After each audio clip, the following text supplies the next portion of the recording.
ఘోర రూపంతో ఉన్నప్పుడు అన్నిటినీ తనలోకి లీనం చేసుకుంటాడు. అందుకే అంతటి ధైర్యశాలి అయినటువంటి అర్జునుడు చెమట్లు పట్టాయి.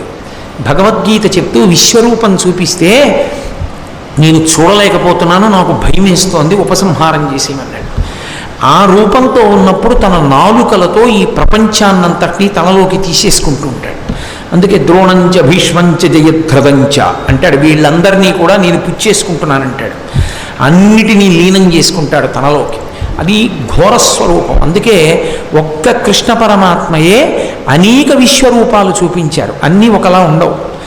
అమ్మ నోటిలోకి చూసినప్పుడు ఒక విశ్వరూపం, అలాగే ధృతరాష్ట్రాదులకు సభలో చూపించినది ఒక విశ్వరూపం, భగవద్గీతలో కృష్ణ పరమాత్మ అర్జునుడికి చూపించినది ఒక విశ్వరూపం.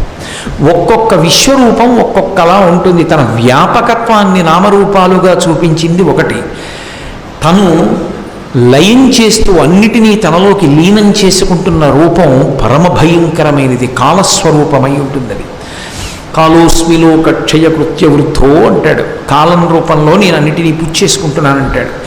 అలా రెండిటిని ఏకకాలమునందు సాధించగలిగినటువంటి రూపాన్ని పరిపూర్ణావతారం అంటారు.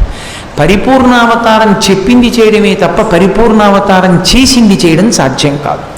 పూర్ణావతారం దానికి మినహాయింపు. చెప్పింది చెప్ప